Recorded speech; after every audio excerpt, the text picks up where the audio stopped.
찬송가 35장 찬송 드리겠습니다. 35장입니다.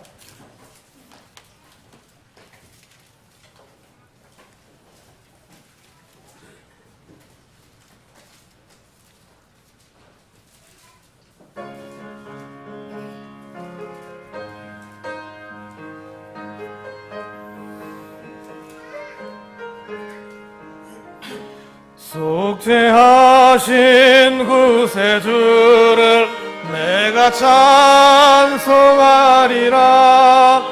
내게 자유 주시려고 주가 고난 당했네. 그 신사랑 찬양하리. 나의 죄 사하려고 십자가에 돌아가신 나의 주 찬양하리. 내가 구원받은 증거 기뻐 전파하리라. 내 죄 모두 담당하신 주의 사랑 크셔라. 크신 사랑 찬양하리. 나의 죄 사하려고 십자가에 돌아가신 주 찬양하리. 승리하신 구세주를 내가 찬송하리라. 죄와 죽음 지옥 권세 주가 모두 이겼네. 그 신사랑 찬양하리. 나의 죄 사하려고 십자가에 돌아가신 나의 주 찬양하리. 고마우신 구세주를 내가 찬송하리라. 죽음에서 생명으로 나를 인도하셨네. 그 신사랑 찬양하리. 나의 죄 사하려고 십자가에 돌아가신 나의 주 찬양하리. 아멘. 다시 기도하겠습니다. 하나님 아버지, 오늘도 이렇게 무더운 날씨 속에서 우리를 불러 모이게 하여 주심을 감사드립니다. 참으로 주님의 긍휼하심을 통해서 우리가 죄로부터 돌이켰고 회개하여 주님의 피값으로 죄 용서함을 받고 주님을 구주로 섬기는 이 은혜에 참여함을 이 시간 다시 감사드립니다. 그러한 우리가 은혜를 받은 자로서 천성을 향해 가는 길 가운데서 우리에게 많은 유혹과 환난과 어려움이 있음을 우리가 압니다. 우리가 곁길로 나가고 넘어질 때 주님께 속히 돌이키고 속히 주님께 나아가서 다시 회복해 하시고 또한 때를 따라 도우시는 그 은혜 가운데 우리가 거할 수 있도록 인도하여 주시옵소서. 교회를 섬기며 또한 교회를 세우고 또한 우리 가운데 허락하신 그 사역들을 잘 감당할 수 있게 인도하여 주시옵소서. 우리 교회를 든든히 세우는 데 필요한 일꾼들을 또한 세워주시고 교회 모임 장소와 공적 성경사역, 그리고 선교사역, 복음전도 사역 등이 주님의 공급하신 힘으로 잘 진행이 될 수 있도록 도와주시기 원합니다. 또한 우리가 지원하고 있는 선교사님들의 사역이 더욱더 힘을 얻게 도와주시옵소서. 오늘 오후부터 또 시작되는 수련회 가운데 주님께서 풍성한 은혜로 함께하여 주시기를 소망하고 오늘 예배와 말씀 선포를 통해서 우리의 마음이 더욱더 새로워지는 그런 시간이 되게 하여 주시고 주님의 임재를 우리가 경험하며 주님을 찬양하는 그런 시간이 되기를 소망합니다. 감사드리며 예수님의 이름으로 기도드립니다. 아멘. 앉아주십시오. 찬송가 46장 찬송 드리는 헌물 기도가 있겠습니다. 46장입니다.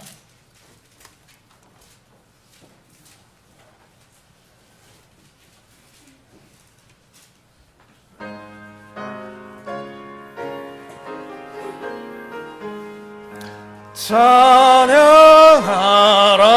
복되신 구세주 예수 백성들아 사랑을 전하세 경배하라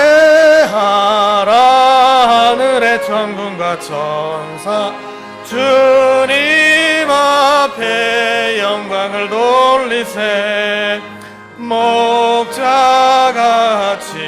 우리를 지키시고 종일 품에 늘 안아주시니 찬양하라 높으신 권세를 찬양 영원히 부르세 찬양하라 복되신 구세주 예수 우리 대신 죽음을 당했네 구주 예수 영원한 구원의 소망 경배하며 겸손히 절하세 찬양하라 우리 죄 지신 예수 그의 사랑 한없이 크셔라 찬양하라 높으신 권세를 찬양 영원히 부르세 찬양하라 복되신 구세주 예수 천사들아 즐겁게 찬양해 구주 예수 영원히 다스리시니 면류관을 주 앞에 드리세 구주 예수 세상을 이기시고 영광 중에 또다시 오시네 찬양 높으신 권세를 찬양 영원히 부르세 아멘.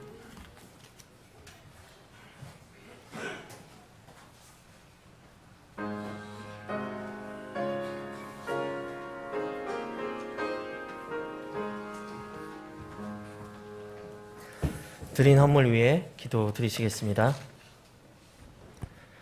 사랑과 자비가 풍성하신 주 하나님, 주님께 모든 찬양을 드립니다. 오늘도 이 한몸된 지체들과 모여 주님께 경배드리고 귀한 말씀의 양식을 나눌 수 있는 시간과 환경을 허락해 주심에 감사를 드립니다. 오늘도 이 은혜에 감사하여 지체들의 귀한 땀과 수고의 열매들을 주님께 가지고 나왔습니다. 주님께서 기뻐 받아주시길 소원합니다. 이 물질이 주님께서 이 지역교회에게 허락하신 이 중차대한 사명을 감당하는데 소중히 쓰여지길 원합니다. 주님께서 계획하신 이 모든 일에 이 헌물을 사용하여 주시옵소서. 나날이 어려워지는 경제 여건 가운데 수고로 주님을 섬기는 모든 지체들의 환경에 문을 열어주시옵소서. 더욱 성실히 주님을 섬기고 기쁨으로 그 열매를 취할 수 있는 우리 서울제일침례교회 모든 지체들 될 수 있도록 각자 지체 개인의 모든 환경의 문을 열어주시고 축복하여 주시옵소서. 특별히 성경 사역을 위해서 기도드립니다. 이 민족에게 허락된 유일한 소망이 이 바른 말씀임을 고백합니다. 바른 성경으로 이 타락하고 전도된 이 세대를, 이 민족을 주님께서 치유하시길 주님께 간구드립니다. 자유로운 행로를 가진 이 능력이 말씀이 방망이와 망치와 불처럼 되어 타락한 이 민족을 치유하고 이 남과 북이 함께 자유민주주의 체제로서의 통일을 하며 이 동북아시아에서 이 바른 말씀으로 인한 이 복음 선포로 쓰임받는 민족이 되기를 원하오니 주님께서 작지만 저희들에게 맡겨주신 이 일들이 승하게 하시고 부족한 부분이 있다면 주님께서 모든 부분 개입하여 주셔서 공급하여 주시고 지혜를 주시고 세워주시옵소서. 이 지역교회 사역에 복을 주셔서 우리의 예루살렘, 유대, 사마리아 땅끝까지 복음을 전하는 서울제일침례교회 되게 하여 주시옵시고 이를 위해 안정된 모임 장소와 일꾼들이 필요합니다. 또 훈련도 필요합니다. 항상 필요한 모든 적재적소에 하나님의 지혜와 능력으로 채워주셔서 오직 주님께서 주시는 하늘의 자원으로만 이 맡겨주신 사명들 감당할 수 있도록 도와주시옵소서. 주님, 이 땅의 위정자들을 위해서 기도드립니다. 시간이 지날수록 정치, 경제, 안보, 외교 모든 부분이 혼란스럽고 어려운 상황에 있습니다. 이 땅의 위정자들이 거듭나지 못했을지라도 하나님의 창조물로서 주님을 두려워할 수 있도록 맡겨주신 일에 대한 거룩한 부담과 두려움을 허락하여 주시옵소서. 부집을식간에라도 그들이 하나님이 그 자리 가운데 세워주신 주권자라는 사실을 알고 맡겨진 일을 두려운 마음과 선한 마음으로 주님 행할 수 있도록 인도하여 주시옵소서. 남과 북에 있는 모든 기도하는 백성들을 주님께서 기억하여 주시고 그 남은 자들을 통하여 이 백성 가운데 주님께서 긍휼을 베풀어 주시옵소서. 주님, 특별히 수련회로서 이 더운 날임에도 불구하고 이 백성을 은혜의 자리로 초청하셨습니다. 주님께서 이스라엘의 하나님이실 뿐만 아니라 교회의 하나님이실 뿐만 아니라 모든 민족, 모든 이방을 다스리시는 주권자 하나님이시라는 것을 저희들이 배우게 하시고 주님, 이 말씀을 배움으로써 저희들이 주의 날을 더욱더 서두르고 기다리기에 힘쓰는 우리 모든 지체들 되게 하여 주시옵소서. 섬기는 모든 지체들 손에 힘을 더해 주시고 두 무릎을 강하게 해 주시고 주님께서 주시는 기쁨과 평강으로 채워 주시옵소서.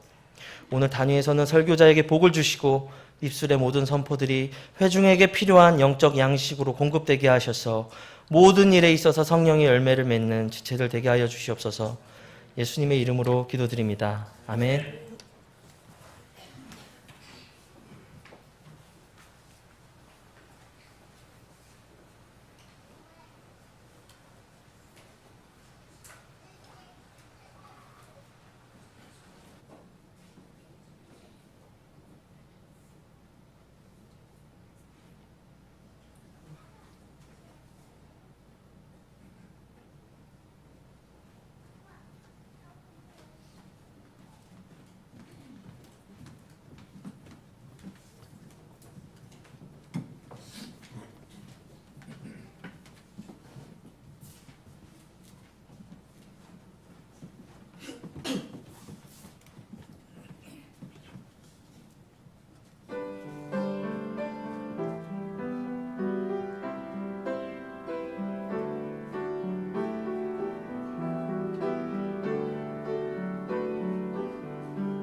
네.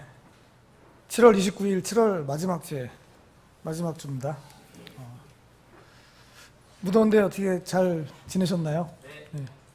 오늘 아침에 수련회 준비하느라고 좀 분주하신 분들도 있었을 것 같은데요. 네. 저희 가정이 특히 분주했습니다. 네. 그래서 가까스로 도착했는데요. 네. 지금도 다리가 좀 후두둥한데, 네. 정신없이 왔습니다. 그동안. 네. 오늘 원래 형제회 특성이었는데, 일단 좀 준비가 좀 안 돼서 다음 주에 하는 거로 이렇게 해야 되겠습니다. 교회 소식 말씀드리겠습니다. 계속되는 무더위에 건강관리 주의를 기울이시기 바라고요. 그리고 주어진 삶에 자족하며 감사와 찬양과 경배를 통해서 건강한 여름을 보내시기를 다 같이 기도하면서 이렇게 지냈으면 좋겠습니다. 오늘 저녁부터 2018년 여름 수련회가 시작됩니다. 그래서 오후 예배와 8월 1일 수요 예배는 수련회 현장에서 드리고요. 수련회 셋째 날 7월 31일 화요일 오후에 침례 예배가 있습니다. 그래서 수침 희망자는 준비해 주시고요. 다음 주일은 8월 첫째 주이고요. 8월 5일입니다. 그래서 오후에 주님의 만찬이 있고 예배 후에 구령과 전도지 배포 시간이 있겠습니다. 그래서 오늘 아까 말씀드린 대로 찬양팀은 이제 다음 주에 형제 선교에서 이렇게 찬양 드리고 그 다음 주에 이제 자매 선교에서 이렇게 진행하는 걸로 하겠습니다. 정교회 핵심 기도 제목 참고하셔서 계속 기도 부탁드리겠습니다. 공적 성경 사역과 자가 건물 확보, 그리고 교회 영적 물리적 부흥, 그리고 그 필요한 일꾼들을 주님께서 또 허락해 주시도록 같이 기도 부탁드리겠습니다. 7월 다섯째 주 성경 암송 구절 요한일서 2장 23절 다 같이 봉독하겠습니다. 누구든지 아들을 부인하는 자에게는 아버지가 없되 아들을 인정하는 자에게는 아버지도 있느니라. 요한일서 2장 23절 말씀. 아멘.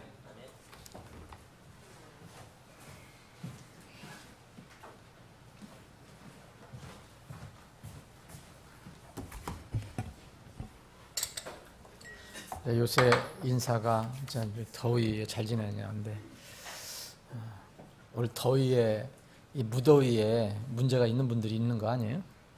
자리가 좀 많이 비었는데 여행 간 분들 말고 그런 생각을 저는 해봤는데 하도 더우니까 요새 이제 제가 말씀을 준비하면서 그리고 이제 이번 여름 수련회는 이제 민족에 관한 것들 이제 우리가 공부를 하는데 최초의 민족은 이제 이스라엘 민족인 것 같지만 이스라엘 민족은 아닙니다. 많은 민족 중에서 이스라엘 민족을 뽑으신 거죠. 근데 이스라엘 민족이 이제 특별한 민족으로 하셨는데 왜 이스라엘 민족을 택하시고 그런 건지 우리가 이제 여러분 살펴볼 겁니다. 그런데 여러분 이스라엘 민족은 출애굽을 했잖아요. 출애굽을 해서 바로 가나안 땅에 들어가는 게 아니고 40년 동안 광야 생활을 했어요. 광야 그런데 여러분 광야는 뭐예요? 다른 말로 하면 요새 용어로는 사막이에요. 사막 같은데요. 근데 이 성경을 읽어보면 이스라엘 백성이 여러 가지로 불평한 게 나와요. 물이 없다, 먹을 게 없다, 뭐 다른 이민족하고 비교해서 또 불평을 하고 그랬는데 아무리 성경을 읽어봐도 왜 이렇게 더우냐 그런 얘기는 없더라고요. 근데 이스라엘 민족은 거기는 여러분 아시겠지만 엄청나게 더운 데거든요. 그때나 지금이나 지금 더 덥겠죠. 그 사람들은 또 옷도 또 굉장히 치렁치렁 입잖아요. 보통 더위가 아니었을 거예요. 그때 무슨 에어컨이 있어요? 무슨 선풍기가 있어요? 덥다는 불평은 안 했어요. 그러면서 이제 어제 우리 집사람하고 교제하면서도 야 이거는 불평하면 안 되겠다. 야, 성경에도 없다. 이거는 다른 거 가지고 해야지. 근데 나도 모르게 자꾸 이렇게 더위 때문에 불평이 나오려고 짜증이 나오고 막 그러잖아요. 근데 우리 형제자매 여러분 조금만 기다리세요. 이제 다음 주가 입추예요. 절기로는. 그럼 길어봐야 한 1, 2주일 겁니다. 다시 선선한 날이 돌아올 겁니다. 건강하게 여러분들 보내시기 바랍니다. 여기 그 수련회 그 일정은 저 뒤에 이렇게 정리가 돼 있어요. 그래서 그 진행 팀에게 혹시 뭐 여쭤볼 거 있으면 여쭤보시고, 그 침례예배가 아마도 오전에 7월 30일 화요일 오후에 하려고 하는데 아마 오전에 할 것 같기도 해요. 그러니까 침례 수침 대상자는 참고하시고요. 방은 되게 충분합니까? 네. 그래서 거의 한 가장씩 다 돌아가는 것 같아요. 이제 혼자 오시는 분들은 또 쾌적하게 또 따로 이렇게 드리고. 근데 여러분들 아시지만 이 자랑이 아니라 하나님 은혜인데, 우리처럼 여름 수련하는 데는 아무 데도 없어요. 여러분들 한번 물어보세요. 동침예교에도 아무 데도 없어요. 예? 그렇게 시원하게 쾌적하고 조용하고 이런 데서 하는 데가 없어요. 우리 어느 교회는 작년까지만 해도 밥을 해 먹었대요. 그리고 여러분 그냥 한 가족씩 있는 게 아니에요. 전부 한꺼번에 자는 데가 대부분이에요. 얼마 전까지 우리는 텐트 치고 잤잖아요. 옛날에는. 그래서 이 이스라엘 백성들이 출애굽해서 텐트 생활을 했단 말이에요. 그 더운데도. 그 생각하니까 절대 불평하면 안 되겠다. 정말 물 주시고 밥 주시는 것만 해도 감사다. 네. 주님을 잘 섬겨야 되겠습니다. 자, 인사하는 시간을 갖겠습니다. 168장 하나님 나팔소리, 다 같이 일어나셔서 168장 하나님 나팔소리 이렇게 부르신 1절 부르신 뒤에 함께 인사를 나누는 시간 갖겠습니다.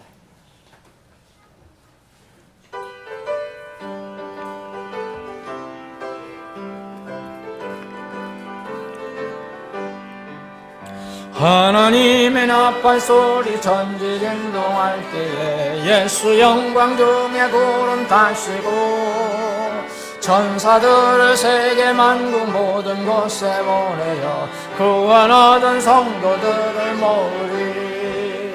나팔 불 때 나의 이름, 나팔 불 때 나의 이름, 나팔 불 때 나의 이름 부를 때에 잔치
주님 다시 오실 날을 우리 알 수 없으니 후유하고 깨어 있어서 기쁨으로 왕좌 앞에 우리 나가서도록 그때까지 참고 기다리겠네.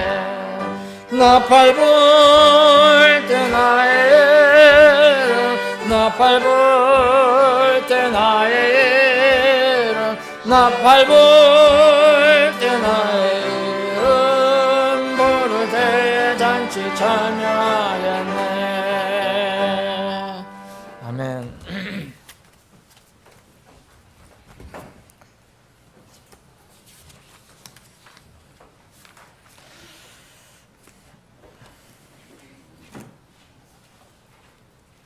오늘은 누가복음 13장을 보겠습니다. 누가복음 13장. 우리가 계속해서 신앙의 삼각대 첫 번째 주제, 세 가지 큰 주제 중에서 첫 번째 주제 구원에 관해서 구원론을 지금 살펴보고 있습니다. 자, 오전, 오후 이렇게 해서 저희들이 여기까지 6번을 다뤘고, 이제 오늘은 이제 7번째인데 다음 주면은 이제 한 주제는 일단 정리를 해야 될 것 같습니다. 누가복음 13장 22절부터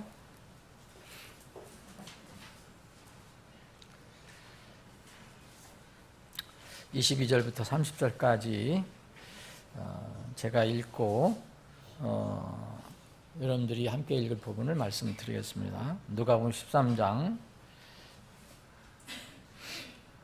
22절부터 그분께서 도시들과 마을들을 지나며 가르치시고 예루살렘을 향해 여행하시더니 그때 한 사람이 그분께 이르되 주여 구원받을 자가 적으니까 하며 그분께서 그들에게 이르시니라.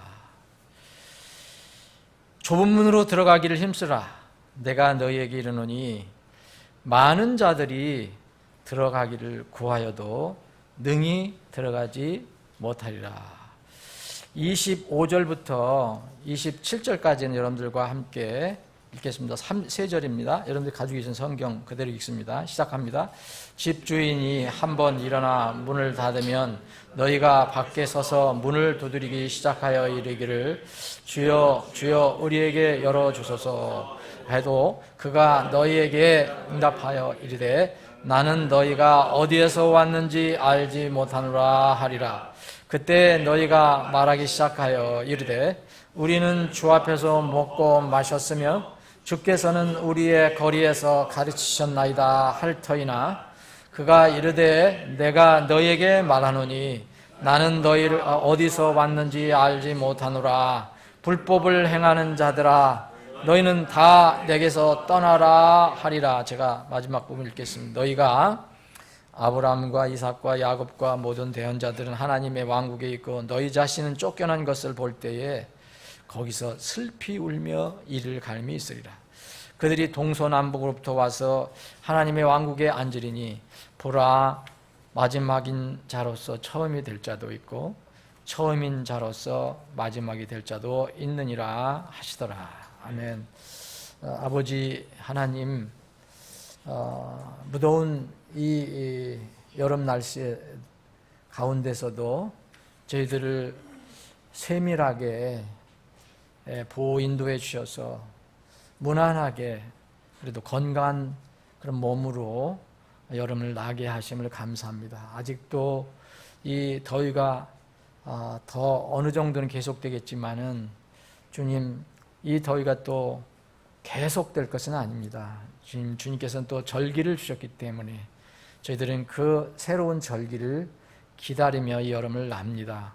무엇보다도 환경이 어떠하든 간에 날씨가 어떠하든 간에 찬양과 경배를 통해서 그리고 말씀 묵상을 통해서 힘을 얻고 이 여름을 잘 날 수 있는 믿음과 지혜를 더하여 주시기를 원합니다. 아버지 하나님 이 시간에 주신 말씀을 겸허한 마음으로 마음에 받습니다. 주님 이 말씀이 우리 우리가 혹시 구원에 관해서 하나님 앞에 서는 문제에 관해서 아직 어떤 문제를 해결하지 못한 그런 혼들이 있다면 오늘 말씀을 통해서 해결받는 어떤 그 실마리를 트는 그런 시간이 될 수 있도록 주님께서 이 시간을 사용해 주시옵소서. 거룩하신 예수님의 이름으로 기도합나이다. 아멘.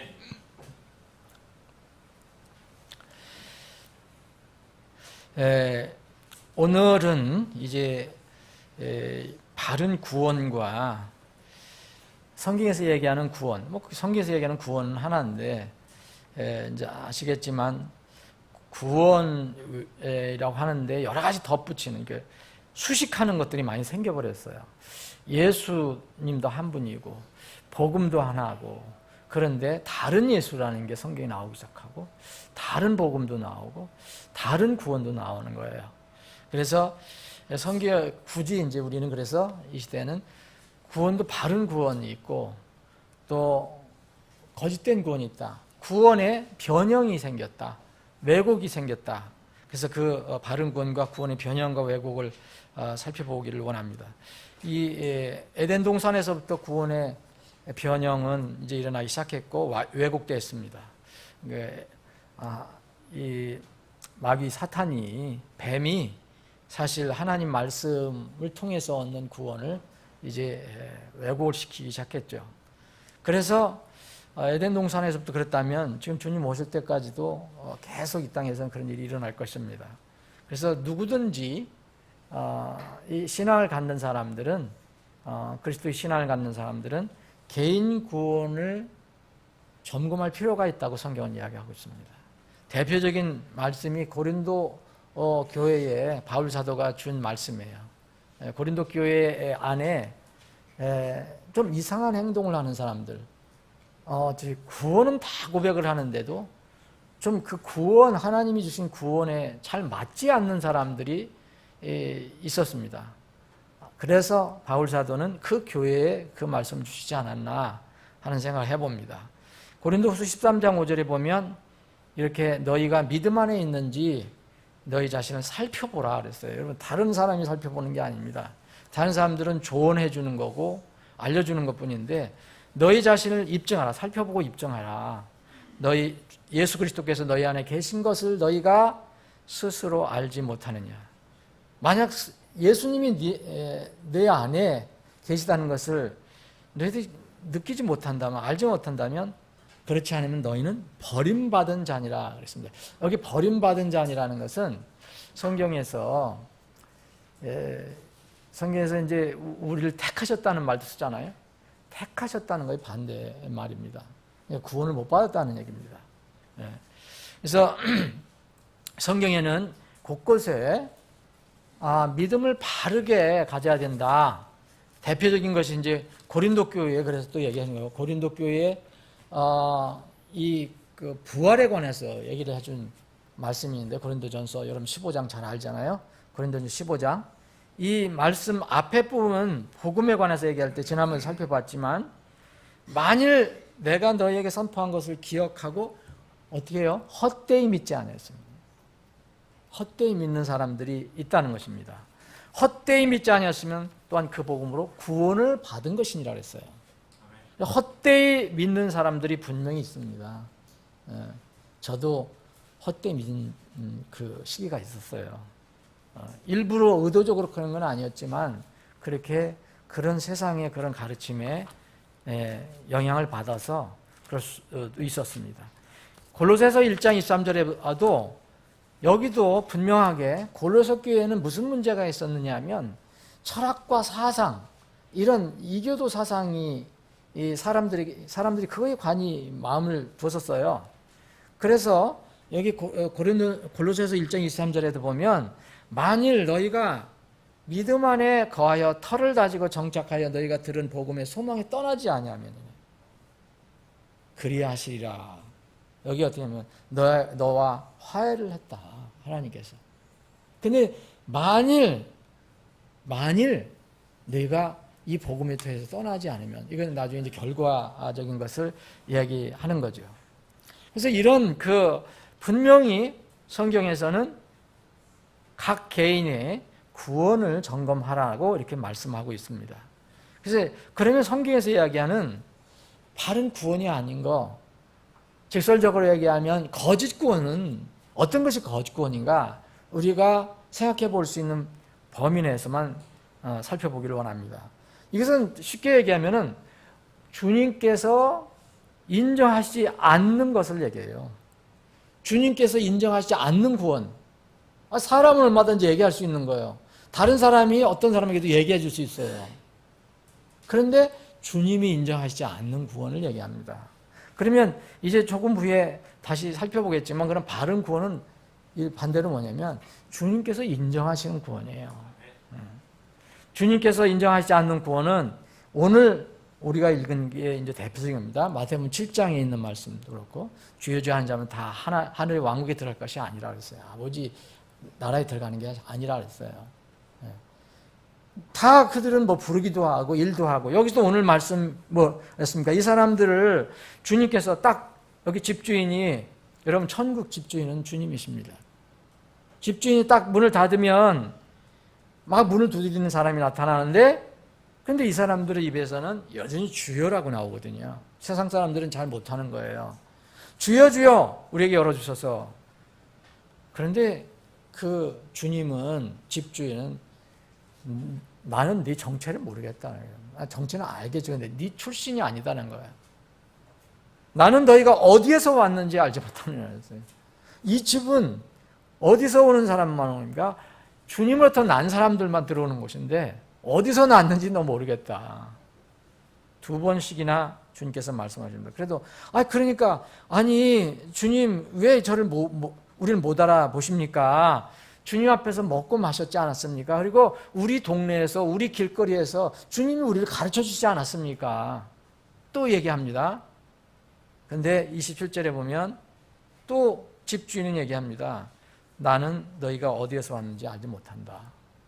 그러면서 이 집주인이 이제 정의를 내립니다. 불법을 행하는 자. 불법을 행하는 자들아. 너희는 다 내게서 떠나라. 여기서 불법은 단순한 무슨 어떤 불의한 일 한두 가지 저질러서 얘기하는 그런 사람 얘기하는 게 아니에요. 하나님께서 세우신 여기서 구원에 관한 방법이랑 구원에 관한 도리라면 그 구원의 도리에서 벗어난 법을 그런 방법을 취하는 사람들 다 불법을 행하는 자들이에요. 구원에 관련돼서는 구원의 방법이 아닌 거. 다른 거에 관해서는 다른 거. 여기서는 특히 불법을 행하는 자들이에요. 여러분 우리가 불법을 행하는 자들이라면 여러분 우리 불법을 안 행합니까? 구원받고 나서? 그 얘기를 하는 것이 아니라는 걸 여러분들 아실 것입니다. 그래서 주님께서 인정하시지 않는 구원, 여러분 마태복음 13장 또 마태복음 23장 여기 보세요. 여기 하나님께서 인정하시지 않는 구원. 마태복음 13장에는 정말 그 사람들은 바리새인과 서기관들, 이 장로들은요, 엄청난 저기를 가지고 있어요. 23장도 마찬가지예요. 또 종교를 가지고 있어요. 하나님을 굉장히 나름대로 외부 사람들이 보면은 잘 섬기는 것처럼. 그런데 주님하고는 상관이 없다라고 말씀하셨습니다. 여러분, 우리나라에 이제 우리나라가 어떻게 해서 공산주의 이제 해방되고 나서 공산주의가 들어와갖고 동강이나고 북한에는 공산주의가 들어와서 지금 70년 넘도록 고통받고 살고 있는데 그 북한의 공산주의를 세운 공산국가를 세운 사람이 누군지 여러분 아시죠? 김일성인데 이 김일성은 여러분 기독교 가정에서 태어난 사람인 거 여러분도 아시죠? 아버지 어머니가 나름대로 믿음을 갖고 교회를 갖고 또 김일성이도 어렸을 때 교회를 갔었다고 합니다. 그 기독교 가정에 소위 기독교 가정에 자랐어요. 기독교 정신과 교리도 알고 있었어요. 그런데 자신의 권력욕, 썩어질 사람의 영광을 위해서 기독교 교리를 김씨 수령 체제의 조직으로 원용을 해서 바꾼 겁니다, 여러분. 그래서 이 탈북자들이 한국에 와서 그 교회에 한번 들어가면 깜짝 놀란다잖아요. 자기들이 그 북한에서 배운 거 비슷하다는 거예요. 이름만 다르는 거예요. 이름만. 예?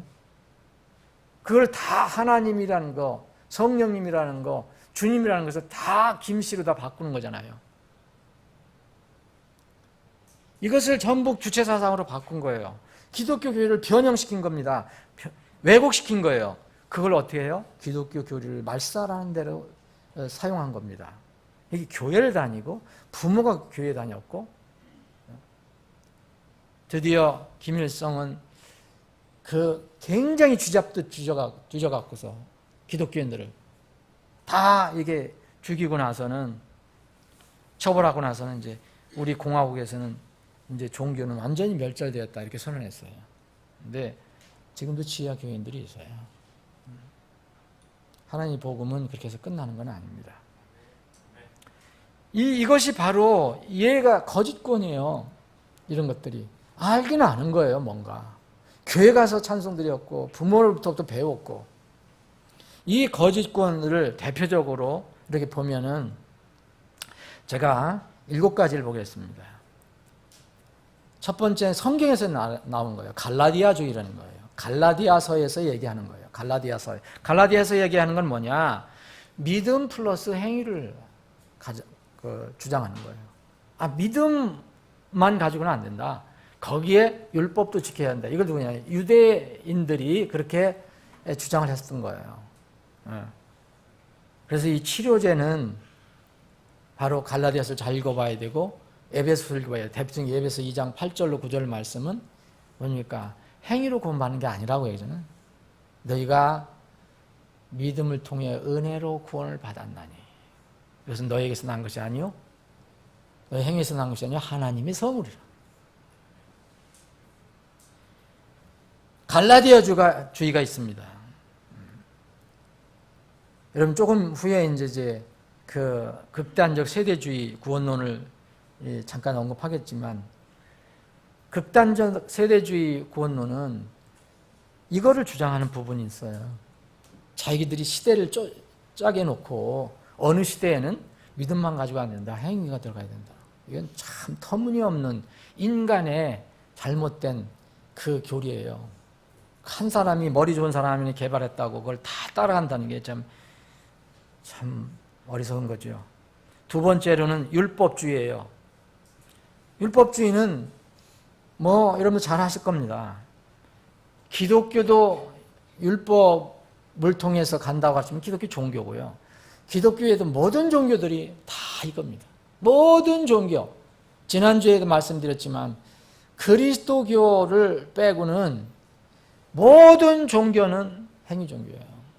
어떤 종교든 여러분 얘기를 해보세요. 그 내용은 틀려도 다 행위 종교입니다. 다 하나님께 어떤 신에게 올라가려고 애를 쓰는 거예요. 바벨탑을 쌓는 거예요. 그런데 이 그리스도를 믿는 믿음은 하나님께서 우리 육을 입고 우리를 찾아오셨다는 거예요. 율법으로는 아무리 애써도 갈 수가 없어요. 율법을 지키고 선행을 쌓아서 천국 간다. 이 대표적인 것이 여러분 믿기도 하지만 이 로마 카톨릭 같은 경우는 선행론을 많이 하잖아요. 선행, 공적.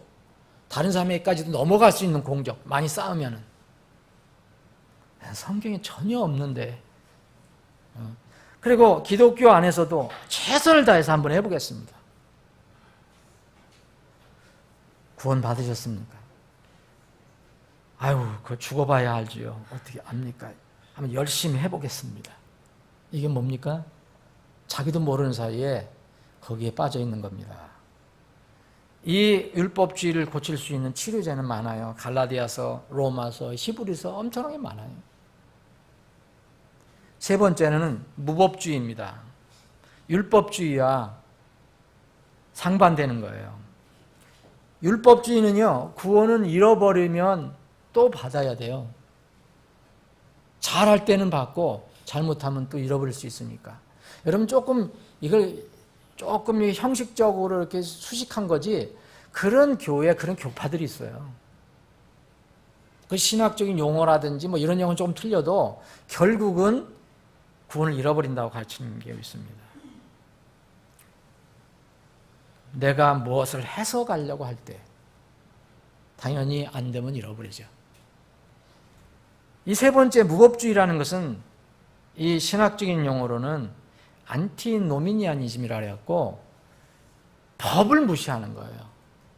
도덕을 무시하는 거예요. 이건 뭐냐? 굉장히 주의해야 돼요. 제일 무서운 교리 중에 하나예요. 이거는 율법주의와 반대되는 건데 은혜로, 정말 은혜로 죄사함을 받았으니까 그 다음은 나는 상관없다. 이거죠. 이제는 어떻게 살아도 된다. 어떻게 살아도 구원을 잃어버리지 않는다. 여러분, 진실로 구원을 받은 사람은 어떻게 살아도 구원을 잃어버리지 않아요. 근데 진실로 구원받은 사람은 어떻게 마음대로 살지 않습니다. 그건 불가능합니다. 왜냐하면 그 안에 성령님이 들어와 계시기 때문에. 불가능한 거예요. 그건 논리예요, 논리. 이게 한국에 꽤 많습니다. 소위 이제 구원파라는 그 그룹이 있는데 구원파가 다 그렇다는 건 아니에요. 그런데 구원파의 근본적인 교리가 여기 있어요. 그 차원의 교리로 올라가면 이 교리라고 얘기해요. 일반 소위한 평신자들은 그냥 모르고 지나다가 아주 지도자급에 올라가면 여기에 빠져 있어요. 내가 죄를 져도 그 죄책감을 느끼면 안 된다는 거예요. 굉장히 무서운 교리입니다. 예. 여러분, 이 무법주의 고치려면은 로마서 6장 1절부터 4절, 그리고 7장 8절, 그리고 야고보서 전체를 통독하세요. 에베소서, 디도서 여러 군데 읽어보면 됩니다. 자, 이 무질서, 무법주의는 뭐냐? 성경적인 복음의 의미를, 우리가 이제 지난번에 복음의 의미, 구원의 의미를 생각해봤는데 이것을 오해한 거예요. 구원의 한 부분만 붙들고 있는 겁니다. 구원의 한 부분만. 이 처음에 어떤 가지고 있는 그 부분, 이 부분만 전체 과정으로 생각해갖고 믿는 사상이에요.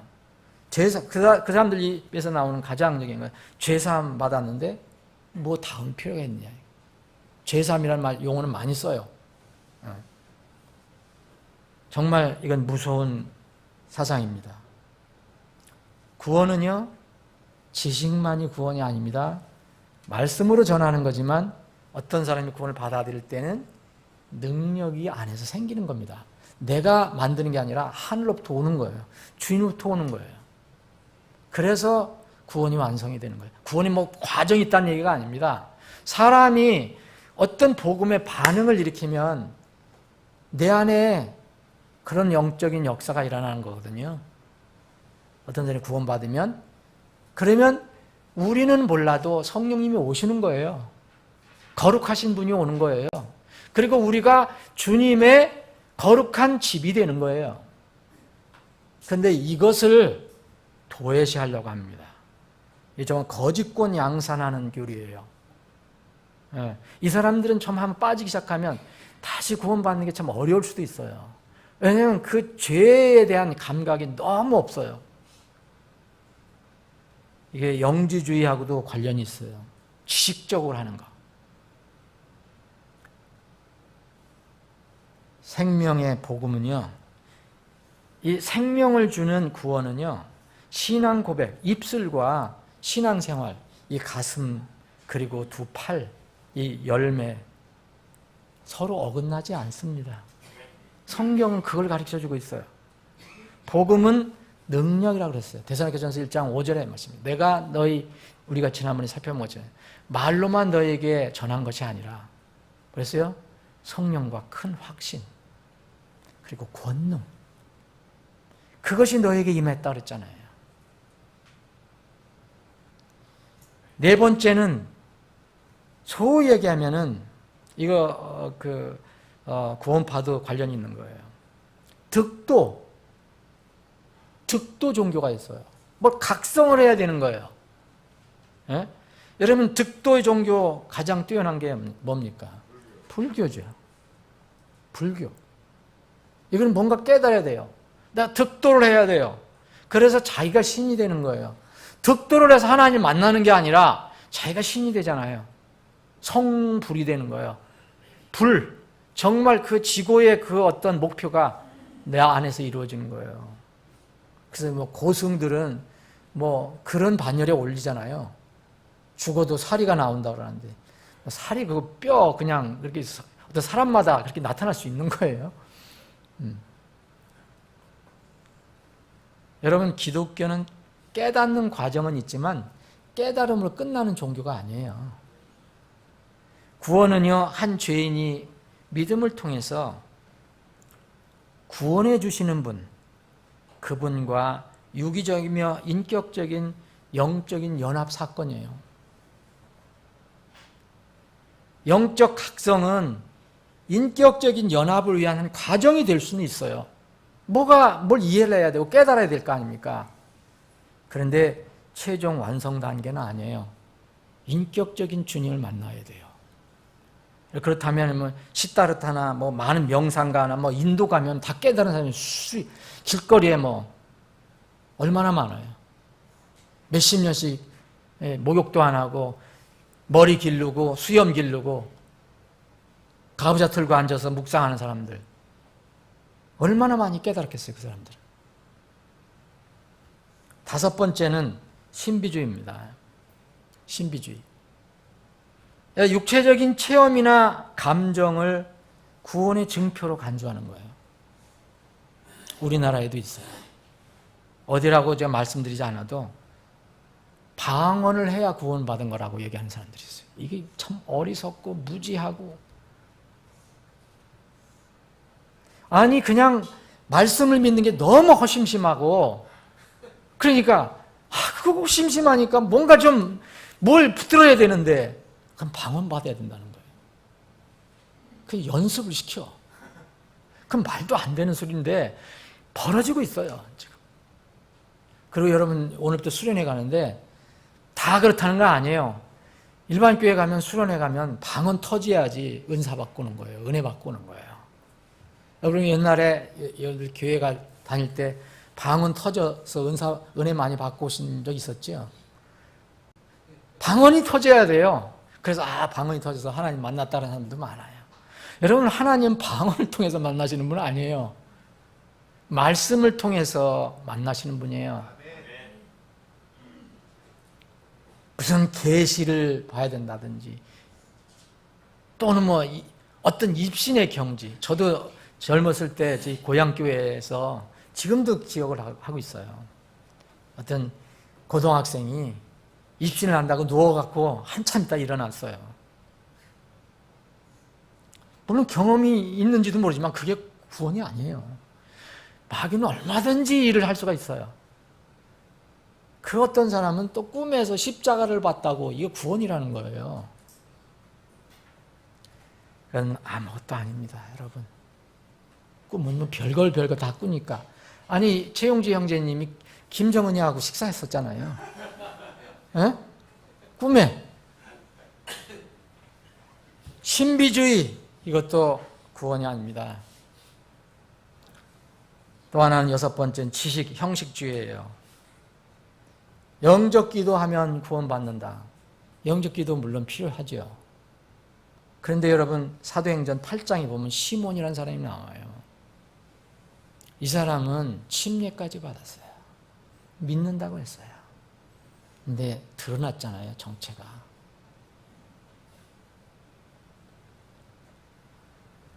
비성경적인, 그냥 죄인이라는 것도 깨닫지 못하고 죄인이라는 것도 인정도 못하는데 그냥 뭐 좋은 거 있으니까 뭐 좋은 건데 뭐 하는 식으로는 진정한 구원이 될 수 없습니다. 마지막으로는 철학, 사상적인 개념의 구원이에요. 여러분들하고 많이 이거 큰 문제는 없겠지만은 여러분 이건 세속적인 걸로 많이 이용되는 거예요. 여러분 인본주의 구원은요 하나님으로부터 독립해서 구원을 받는다고 세상 참여하는 거, 이런 거. 그리고 무슨 해방신학, 제3세계 신학, 사회관계 개념의 구원이에요. 사회 구성원으로서 고난을 받고 어려운 사람들을 위해서 자기가 희생을 당하고 뭐 이런 것을 통해서 구원의 의미를 찾는 사람들이에요. 마음 위로가 될지 모르지만 절대 그것은 아닙니다. 성경의 구원은요, 심플해요. 어린아이들도 받을 수 있어요. 심플하다는 것은 순수한 거예요, 또. 여러분, 아까 지금 그 극단적 세대주의에 관련돼서 잠깐 말씀을 드리는데, 구원과 하나님의 경륜을 연결시키는 분들 중에서 구원의 교리는 시대별로 다르다, 이런 사람들이 있어요. 구약시대, 신약시대, 또 신약시대에서도 또 나눠요. 교회시대, 또 환란시대, 천년왕국시대, 딱 나눠갖고서 구원의 방법이 서로 다르다는 거예요.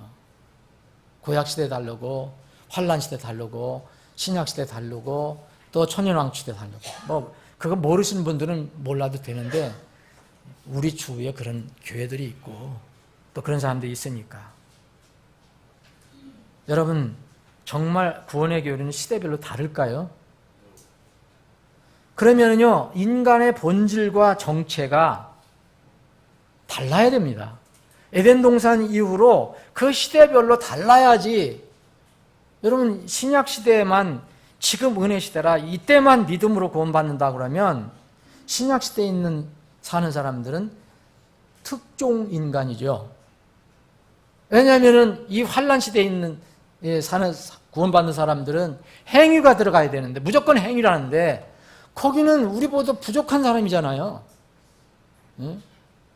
우리는 무슨 특권을 가지고 있는 거잖아요, 지금. 구약 시대는 믿음 플러스 행위를 주장해요. 다 종류가 틀려요, 어떻게. 사람이.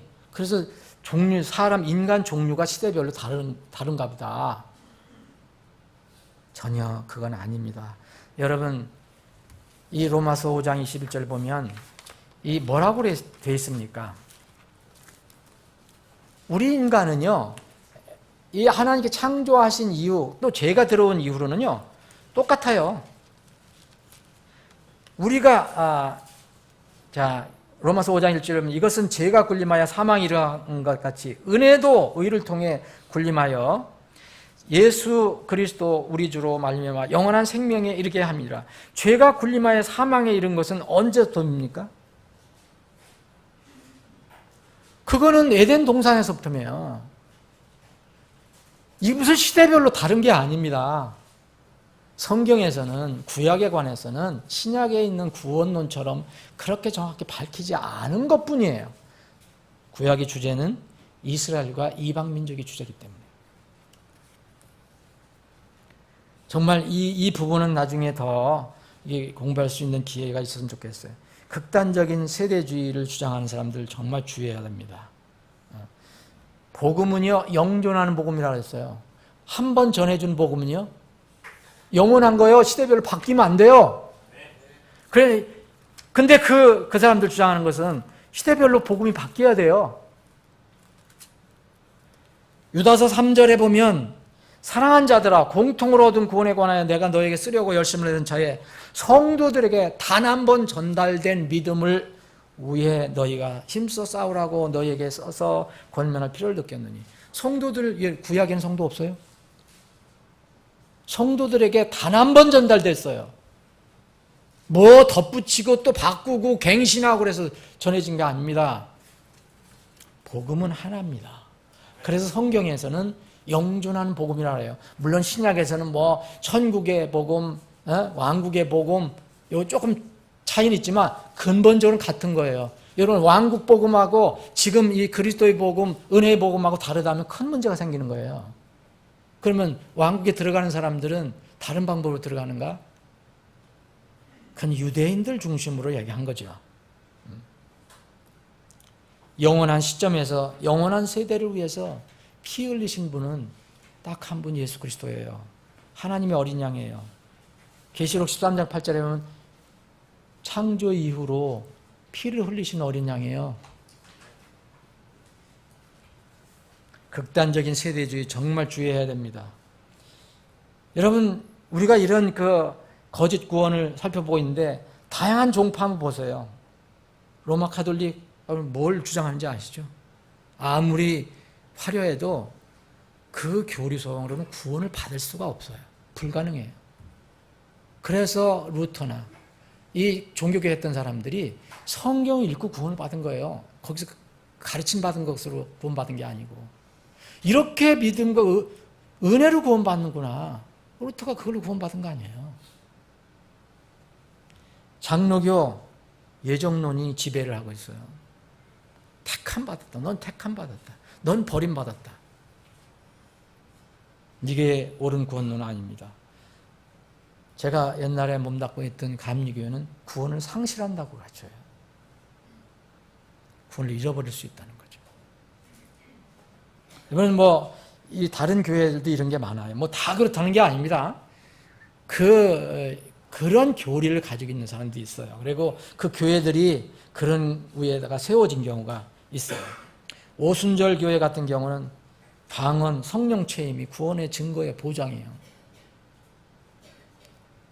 여러분 생전 여러분들 거기 있을 때 그렇게 저도 거기 있지는 않았는데 저도 옛날 교회 있을 때 방언 한번 받아보려고 그렇게 했는데 안 되더라고요. 참 그때 한번 받았으면 내가 어떻게 변했는지도 몰라요. 그런데 정말 그런 사람들 많이 있잖아요. 그렇게 받으려고 하는데도 못 받는 사람이 있어요. 그럼 그 사람 택함 받지 않은 거예요. 그래서 연습도 있어요. 연습 과정도 있어요. 여호와의 증인, 여러분 행위 구원의 아주 전 모형이에요. 모형. 안식교, 이것도 행위 구원이에요. 율법 준수를 철저히 해야. 여기 강조가 다른 게 뭐냐? 여호와의 증인하고는 구약의 율법을 그렇게 강조해요. 안식교. 요새 어머니 교회하고 같은 거 비슷해요. 몰몬교도 행위 구원입니다. 그리스도의 교회도 침례를 받아야 중생을 받는다고 가르쳐요. 다른 부분 많이 맞는 게 있지만 침례 중생을 가르치고 있어요. 침례는요 구원받는 사람 간증이지 침례 받는다고 구원받는 게 아닙니다. 통일교 당연히 우상 숭배예요. 그리고 행위구원을 가르칩니다. 여러분 아까 말씀드린 데는 소위 한국에 있는 소위 구원파 믿음과 인격적인 만남을 무시해요. 여기는 영접보다는 어떤 지도자는 아주 공개적으로 해요. 영접은 구원이 아니다라고 얘기를 해버려요. 근데 성경은 그렇게 나오거든요. 아들을 믿는 자, 곧 그 이름을 믿는 자, 그 아들을 영접하는 자. 분명히 얘기했잖아요. 그 영접보다는 깨달음, 각성을 구원의 중요한 점으로 생각합니다. 이게 안티노미안주의, 과거에, 그리고 또 영지주의에 많은 영향을 받은 것입니다. 여러분, 우리 기독교와 관련되지 않는 다른 종교 다 보세요. 불교, 힌두교, 마음에 뜨게 모슬렘 이런 데 다 보세요. 어떤 경우든 다 행위구원이야. 다 행위구원. 자, 그러면 바른 구원을 잠깐 살펴보겠습니다. 바른 구원은 여러분 쉽게 얘기하면 주님께서 인정하시는 구원이에요. 자, 누가복음 7장에 보면 여러분 어떤 여자가 나와요. 옥합을 깨트린 여인이 나와요. 이 여인은 행실이 좀 좋지 않았던 여인이에요. 죄인이라고 정해져 있었어요. 죄인 여자가 나오는데 예수님께서 나중에 이렇게 결론합니다. 여자에게 이렇게 말씀하셨어요. 내 죄를 용서받았도다. 예수님께서 내 죄 용서받았다. 내 죄들 용서받았다. 예수님이 인정하셨잖아요. 예수님이 인정한 구원이에요. 그 여인이 어떻게 해서 구원을 받았는가? 그 과정은 자세히 나와 있지 않지만 바른 구원, 성경이 말하는 바른 구원을 가지고 있는 거죠. 누가복음 18장에 보면 세리가 나오잖아요. 바리새인하고 비교해서 세리가 나와요. 세리도 그때 죄인으로 간주받았던 사람들이에요. 그런데 주님께서 어떻게 결론하셨냐면 이 세리는 의롭게 되어서 자기 집으로 내려갔다 그랬어요. 의롭게 돼요. 주님께서 말씀하신 거예요. 예수님께서 의롭게 됐다 선언했어요. 누가복음 19장에 보면 같은 누가복음이 많이 나옵니다. 삭개오 사건 나오잖아요. 삭개오, 예수님의 입에서 직접 뭐라 하냐면 다 끝날 무렵에 이날 구원이 이 집에 이르렀도다 그랬어요. 예수님이 인정한 구원이에요. 요한복음 8장에 나오면 어떤 한 죄인 여자가 나와요. 정말 주님 앞에서 죄를 다 회개하는 거죠. 그리고 나서 주님께서 뭐라 하냐면 나도 너를 정죄하지 않겠다. 더 이상 정죄하지 않겠다. 여러분 예수님이 정죄하지 않으면 죄가 없다는 거 아닙니까? 그러면서 보내시는데 가서 다시는 그런 세상죄 짓지 말아라고 얘기하세요. 자, 우리가 몇 개만 골라봤는데 이 사람들은 다 세상에서는 인정을 받지 못했던 사람들이지만 그 구원의 주인이신 예수님으로부터 정확하게 인정을 받은 사람이에요. 누가복음 23장에는 어떤 인물 나오죠? 예수님 옆에 양옆에 있었던 그 강도, 도둑. 한 사람은 끝내 예수님을 거절해요. 욕까지 해요. 비방해요. 한 사람은 처음에 비방하다가 예수님 말씀 듣고 바뀌죠. 처음에 이 사람도 처음에 비방합니다. 나중에 바뀌어요. 바뀌어서 저분이 내 구원자구나. 저분이 내 때문에 돌아가신 거로구나. 그러면서 죽는 건 오늘 알잖아요. 우리가 예수님도 육신적으로는 죽을 거고 나도 여기 십자가에서 죽는데 그러면 갈 곳이 있다는 것을 알게 되죠. 그래서 주님 오늘 주님 집에 들어가실 때 나를 기억하옵소서 그랬거든요. 그랬더니 뭐라 했어요 예수님이? 정말 확실한 그 말씀을 해주셨어요. 오늘 내가 나와 함께 낙원 천국에 있을 것이라. 여러분 그 엉터리 정말 죄만 짓다 잡혀온 그 강도에게 예수님이 정확하게 보증수표를 주셨어요. 하나님으로부터 예수님부터 인정받은 구원입니다. 지난주에 우리가 구원의 유일성, 배타성을 공부했어요. 구원은 여러 가지 특성이 있는데 그 중에 이것만은 타협하면 안 된다. 다른 거는 타협할 수 있지만 다양성도 있다. 심플하다. 간단하다. 누구나 받을 수 있는 것이다. 보편적이다. 그런데 정말 유일성이 있어요. 그거는 죄로부터 구원받아야 된다는 거예요. 죄를 모르면 안 되는 거예요. 그건 구원의 의미가 없어요. 그리고 예수님이 단 한 번 영원히 완전히 끝내놓으셨다는 것을 믿는 것. 그게 십자가 사역을 믿는 거예요. 그게 히브리서 전체의 내용이에요. 뒷부분. 요한복음 19장 3절에 내가 다 끝냈다. 내가 다 이루었다. 그리고 타협할 수 없는 게 말씀을 통한 구원이에요. 말씀, 하나님 말씀. 말씀이 또 예수님이기 때문에. 말씀으로 거듭나는 거지 다른 것으로 거듭나는 거 아닙니다. 네 번째는 은혜, 믿음으로 구원받는 거예요. 다섯 번째는 예수님 바로 그분. 예수님을 통해서만 구원받는 거예요. 하나님이 그렇게 정해놓으셨기 때문에. 예수님에는 길이 없어요. 예수님의 피, 그거 없으면 안 됩니다. 예수님이 죽으시고 부활하신 거 없으면 안 됩니다. 이거는 타협이 불가능한 거예요. 그래서 이것을, 이 구원받은 사람들, 여기에 신약에 나와 있는 사람들, 그 여인, 삭개오, 무슨 강도, 이런 사람들 다 자세하게 내용은 안 돼 있지만 이 부분이 다 정확하게 들어맞았기 때문에 가능한 거예요. 보세요, 여러분. 죄인 줄 다 알았죠, 그 사람들이? 예수님이 자기의 죄를 다 갚아주신 걸 알았죠? 그리고 예수님의 입에서 나온 말씀을 들었죠? 그리고 이건 은혜다. 이건 믿음을, 저분을 믿는 믿음이구나. 그리고 예수님의 피, 예수님이 흘려주신 피, 그걸 믿음을 통해서 구원받은 거예요. 여러분, 이제 말씀을 정리하겠습니다. 그러면은요, 거듭나기 전과 거듭난 후에 죄의 문제는 어떠냐? 이것도 중요한 거예요. 이것 때문에 구원파가 문제가 생긴 거예요. 구원받은 후에 하나님 자녀가 죄를 짓습니까? 안 짓습니까? 일부러 져서는 안 돼요. 죄와 싸워야 돼요. 그게 당연한 거예요. 나 구원받았으니까 괜찮아 하고 하는 것은 구원받지 않았을 가능성을 증명해 주는지도 몰라요. 성령님이 계신 분은 사람마다 차이는 있어도 죄에 대해서 느낌이 와요.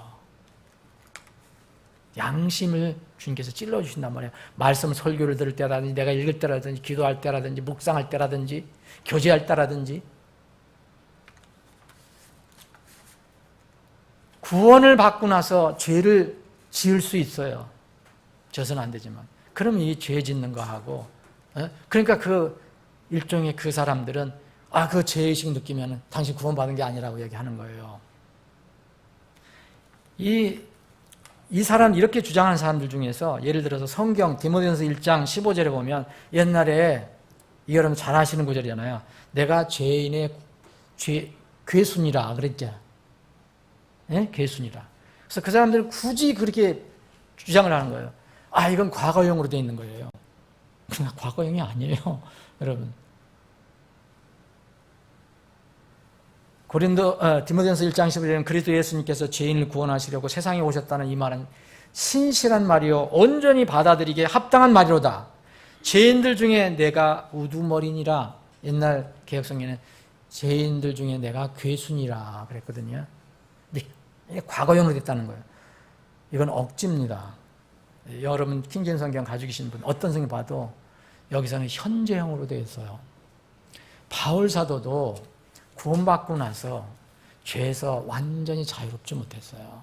하늘에 가야 가능한 거예요. 로마서 7장을 읽어보세요. 무엇 때문에 바울 사도가 이렇게 죄를 짓는데 왜 죄를 자꾸 제가 왜 나를 끌고 가느냐고 그렇게 한탄하잖아요. 그게 바로 구원받은 사람의 증명입니다. 그걸 모르고 그것을 합리화하는 사람은 구원받은 사람이 아니라고 볼 수 있어요. 바울 사도는 그거를 느끼고 내가 왜 끌려가는가?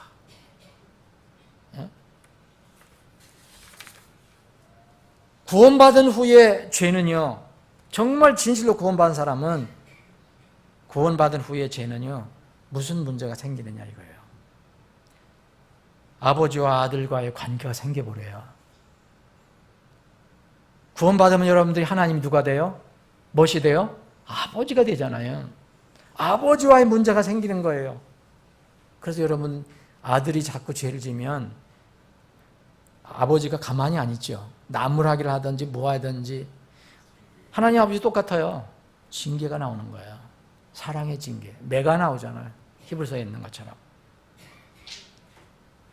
여러분 징계받는 거 기뻐하라고 그랬어요. 원만한 부자 관계가 이제 흐트러지잖아요, 여러분. 아버지와 아들과의 관계 죄 접으세요, 여러분. 기도 안 나옵니다. 정확하게 회개하고 그 용서를 구하지 이전에는 회복 안 되면 문제가 생깁니다. 그래서 거듭난 후의 죄의 문제도 가볍게 보면 안 돼요. 하나님의 자녀가 죄를 범하면 이미 우리는 죄와 사망의 법에서 해방되었어요. 죄와 사망의 법에서 해방되었어요. 더 이상 죄가 우리를 사망으로 끌고 가지는 않아요. 그런데 아버지께 불순종하는 자녀가 되는 거죠. 부끄러운 자녀가 되는 거예요. 그리고 여러분 우리에게 맡겨준 사명이 있는데 이 사명을 수행하는데 막 장애물이 일러와요, 여러분. 그리고 아버지의 교제에 정말 문제 생깁니다. 요한일서 1장은 바로 그거예요. 그리고 여러분 세상에 나가서 혹시 죄 지르는 거 불법적인 모습을 보여줘봐요. 세상에서 간증이 땅에 떨어져요. 하나님의 이름이 훼손이 됩니다. 말씀을 정리하겠습니다. 사랑하는 여러분, 왜 우리가 하나님의 자녀로서 말씀을 들으려고 합니까? 왜 읽으려고 합니까? 하나님 자녀로서 죄를 짓지 않으려고 그러는 거예요. 요한일서 2장 1절 읽어보면 그 말씀이에요. 그러나 연약한 육신의 속성으로 죄를 짓게 될 경우가 있다면 아버지께 고백하고 아버지로부터 다 깨끗하게 정리를 받는 거, 이게 요한 1장의 주제예요. 여러분, 혹시 그렇게 하지 않아도 아버지와 아들 관계는 없어지지 않아요. 단 그 관계가 정말 서먹서먹하죠. 왜 예수님께서 아버지 옆에서 구원받은 우리의 변호자가 되신다고 말씀하셨습니까? 왜 변호자가 필요해요? 여러분, 그리스도인이 혹시 죄와 불법을 정해 예수님께서 그 아버지, 심판자 아버지 옆에서 저 영혼 제가 흘린 피로다가 다 갚아준, 다 용서받은 혼입니다 라고 말씀하신다고 그랬잖아요. 예수님께서 흘려주신 그 보혈의 근거로 우리는 또 아버지께 나아갈 수 있는 거예요. 사랑하는 여러분, 여러분들 구원을 받아서 하나님 자녀가 됐는가를 다시 한번 체크해 보시기 바랍니다. 혹시 이 말씀을 듣는 분들 중에서 제가 오늘 말씀드린 성경적이지 않은 구원, 이런 것에 머무르고 있는 사람이라면 빨리 돌아서야 돼요. 빨리 해결해야 됩니다. 그것은 착각했다고 해서 나중에 책임이 없는 게 아닙니다. 우리가 찾아본 사람들은 다 착각하고 있었어요. 그렇다고 해서 너 착각했으니까 내가 그냥 봐줄 게가 없습니다. 생명은 그런 것이 아니에요. 착각하도 자기가 책임을 져야 합니다. 성경은 분명히 구원을 착각하고 있는 사람들이 많다는 것을 가르쳐주고 있어요. 여러분은 어떠십니까? 바른 구원인지 점검하고 구원의 감격과 기쁨과 감사로 다시 오실 우리 주 예수 그리스도를 기다리면서 사시는 여러분이 되시기를 주님의 이름으로 축원합니다. 기도하시겠습니다.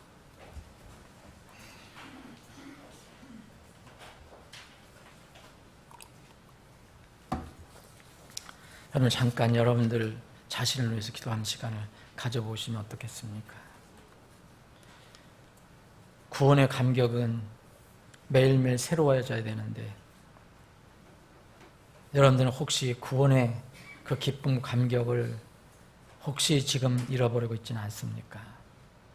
그러면 구원의 기쁨이 없다면 여러분들의 처음 정확한 때는 나는 모르더라도 그 시기로 돌아가서 여러분들의 구원을 다시 한번 점검해 보시기 바랍니다. 만약 거기에 조금이라도 문제가 있는 것 같다면 과감하게 지금 다 정리하시기 바랍니다. 언제 구원받았다는 게 중요한 게 아니라 주님 앞에 서는 것이 중요한 겁니다. 주님 앞에 섰을 때는 몇십 년 구원을 받고 왔다, 몇 년 구원을 받았다, 이것은 아무 의미가 없습니다. 오래전에 구원받았다면 얼마나 주님을 그동안 섬겼느냐가 중요한 것이지, 구원을 받은 게 오래됐다는 것이 무슨 면류관이 아닙니다. 주님께서 여러분들에게 주신 구원을 다시 한번 점검해 보시고, 문제 있는, 성경적으로 문제 있는 것이 있다면 다 말씀으로 정리해서 정말 흔들리지 않는, 성경에서 인정하는, 주님께서 인정하는 그 구원 안에 있기를 바랍니다. 아버지 하나님, 오늘도 생명의 말씀을 주심을 감사합니다. 저희들이 계속해서 중요한 주제를 다루고 있는데 이 주제를 공부할 때에 하늘문을 여시고 필요한 그 은혜와 복을 충만히 내려주셔서 모두 듣는 사람들이 구원받고 또 모두 주님의 몸된 교회를 그 큰 은혜를 받게 하시고 또 하나님의 그 말씀, 성경을 통한 큰 은혜를 누릴 수 있게 주시옵소서. 오늘 남은 모든 시간도 주님께 의탁하고 또 오늘 저녁부터 시작되는 2018년도 여름 수련회가 주님께서 예비하시고 준비하시고 또 진행하시고 하늘의 은혜가 풍성히 넘치는 그런 행사가 되게 해 주시옵소서. 거룩하신 예수님의 이름으로 기도합나이다. 아멘.